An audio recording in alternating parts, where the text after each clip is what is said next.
Hi everyone, welcome to practice mock. स्वागत है आप सभी का हमारे ऑफिशियल यूट्यूब चैनल पे। जैसा कि आप सबको पता है, आरबीआई ने आज आरबीआई ग्रेड बी पोस्ट के लिए नोटिफिकेशन रिलीज़ कर दिया है। तो लेट्स फाइंड आउट क्या ये एक अच्छी अपॉर्चुनिटी है बैंकिंग एस्पिरेंट्स के लिए या नहीं। जब हम बात करते हैं बैंकिंग एस्पिरेंट्स, तो हम उन एस्पिरेंट्स की बात कर रहे हैं जो मेंस के एग्ज़ाम के लिए रेडी हैं या जिन्होंने मेंस का एग्ज़ाम लिख लिया है। वो हम ये जो क्राइटेरिया है ये कैसे सेट करते हैं, तो उसके लिए हम जानते हैं कि आरबीआई ग्रेड बी का पैटर्न क्या है। आपका जो एग्ज़ाम होता है वो 3 फेज़ में होता है। फर्स्ट आपका होता है फेज़ 1, देन आपका फेज़ 2, उसके बाद आपका इंटरव्यू। फेज़ 1 की अगर हम बात करें तो उसके जो सब्जेक्ट्स हैं वो है जीए, रीजनिंग, इंग्लिश एंड क्वांट। तो ये सारे ही सब्जेक्ट्स आप प्रिपेयर ऑलरेडी कर रहे हैं मेंस के लिए। मेंस में आपका जीए आता है और ये तीनों सब्जेक्ट आप प्रिपेयर करते हैं प्रीलिम्स के लिए भी। बट जो आपका लेवल होता है, अगर आप वो देखें तो वो मेंस के अप्रॉक्स होता है, मोर और लेस मेंस जैसा होता है। तो यहाँ पे जो मेजर कवरेज है वो है 80 मार्क्स का जीए। तो ऑब्वियसली ये आप अपने मेंस के लिए प्रिपेयर कर रहे हैं। और रीजनिंग आपके 60 क्वेश्चंस आते हैं और इंग्लिश 30 एंड क्वांट 30।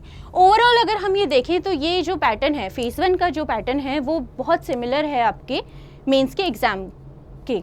तो अगर हम बात करते हैं बैंकिंग एस्पिरेंट्स की जिनका एग्ज़ाम अभी क्रैक हो चुका है या जो जिनकी जॉइनिंग आ चुकी है, या फिर कुछ लोग ऐसे हैं जो बहुत बार मेंस लिख चुके हैं या बिकॉज ऑफ मैनी रीजंस, कुछ भी रीज़न हो सकता है कि उनका फाइनल सिलेक्शन नहीं हुआ है। बट इसका मतलब ये नहीं है कि उनको इन सब्जेक्ट्स की नॉलेज कम है। तो आप टारगेट कर सकते हैं आरबीआई ग्रेड बी का एग्ज़ाम। आज नोटिफिकेशन आया है, अगर आपने चेक किया होगा तो अभी ओवरऑल 60 डेज़ हैं। आपका जो फेज़ 1 है वो है 9 जुलाई को। तो आपके पास पूरे 60 डेज़ हैं और आपका ये पोर्शन अगर मैं बात करूं तो ये आपका प्रिपेयर्ड है। अगर आपने इस साल पीओ क्रैक किया है या फिर आप उन कैंडिडेट्स में से हैं जिनका फाइनल सिलेक्शन में 0.25 या 1-2 मार्क्स से रह गया है और आप टारगेट कर रहे हैं नेक्स्ट ईयर के आरबीआई ग्रेड बी को, तो सिंस आपने एग्ज़ाम्स दिए हैं, आप कॉम्पिटिटिव एग्ज़ाम्स दे चुके हैं, तो आपको पता होगा बहुत सारे स्टूडेंट्स ऐसे होते हैं जो फर्स्ट ईयर में फिगर आउट करते हैं क्या उन्होंने मिस्टेक्स की थी या क्या उन्होंने ऐसा नहीं किया जो नेक्स्ट ईयर में उन्होंने इम्प्लीमेंट किया और उनका सिलेक्शन हो गया। तो मैं ये बोलूँगी, if you are targeting 2024 RBI grade B, तो आप वेट मत कीजिए, आप 2023 का आरबीआई ग्रेड बी देकर देखिए। और ऐसा नहीं है कि आप सीधे एग्ज़ाम देने जा रहे हैं, आप रेडी हैं। आप ये वाले अगर सब्जेक्ट्स चेक करें तो आपके ये सब्जेक्ट्स रेडी हैं।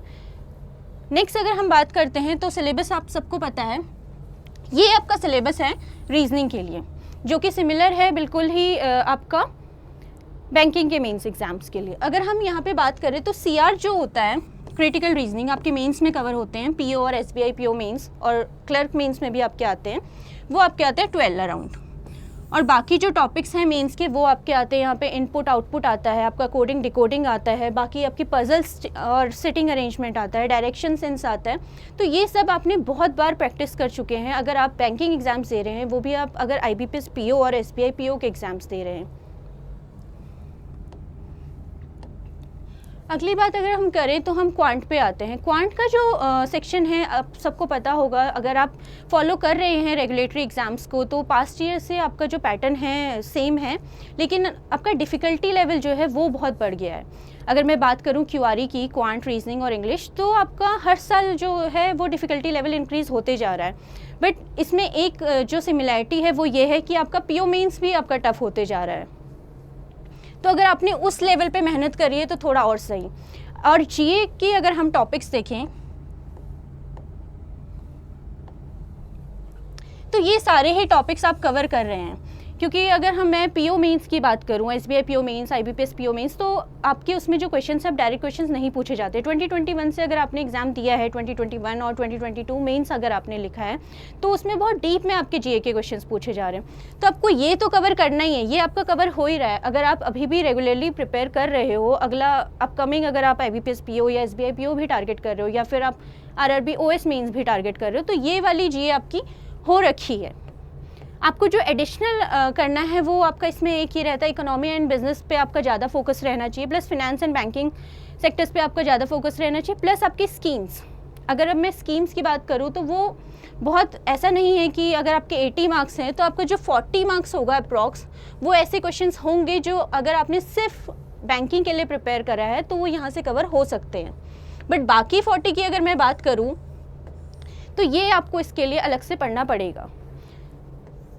बट हाँ, एक चीज़ और है, अगर आप ये कहते हैं कि रेगुलेटरी के लिए ही जो स्टूडेंट्स प्रिपेयर कर रहे हैं उन्हें एच मिलता है, तो आपको फेज़ 1 में एच मिलता है क्योंकि आपका क्यूआरई जो है वो स्ट्रॉन्ग है। बहुत सारे एस्पिरेंट्स ऐसे होते हैं रेगुलेटरी के जिनकी सेक्शनल कट ऑफ नहीं क्लियर होती है बिकॉज उनका क्यूआरई से इतना वो नहीं होता है कि वो वहाँ नहीं इतना प्रिपेयर कर पाते हैं। तो अगर आपको फेज़ 1 में एच मिल रहा है तो आपके पास अप्रॉक्स 9 जुलाई को अगर आपका एग्ज़ाम है तो आपके पास अभी 60 डेज़ हैं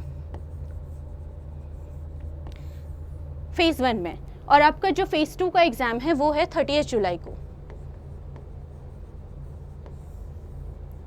तो इंस्टेड ऑफ दिस कि आप सिर्फ फेज़ 1 के लिए प्रिपेयर करें, आप पूरे 45 डेज़ फेज़ 2 के लिए प्रिपेयर करें और उसके बाद 15 डेज़ आप मॉक्स लगाइए, आप सारे मॉक्स दीजिए। इनफैक्ट आप अभी अगर ये वीडियो देख रहे हैं और आप स्टार्ट करना चाहते हो या फिर आपको लगता है कि हाँ आरबीए ग्रेड भी आप दे भी सकते हो या नहीं दे सकते हो या उसका लेवल क्या है, तो आप हमारा फ्री मॉक टेस्ट देकर देख सकते हैं। हमारी वेबसाइट पे आपको मिल जाएगा आरबीए ग्रेड बी का free mock test. Second thing, अगर आपको इन 90 डेज़ के लिए एक प्रॉपर स्टडी प्लान चाहिए कि कैसे अप्रोच करें या कैसे पढ़ें, अगर आपको कोई आइडिया नहीं है कि फ़ेज़ 2 को आप कैसे अप्रोच कर सकते हैं या फ़ेज़ 2 के लिए आप कैसे पढ़ सकते हैं।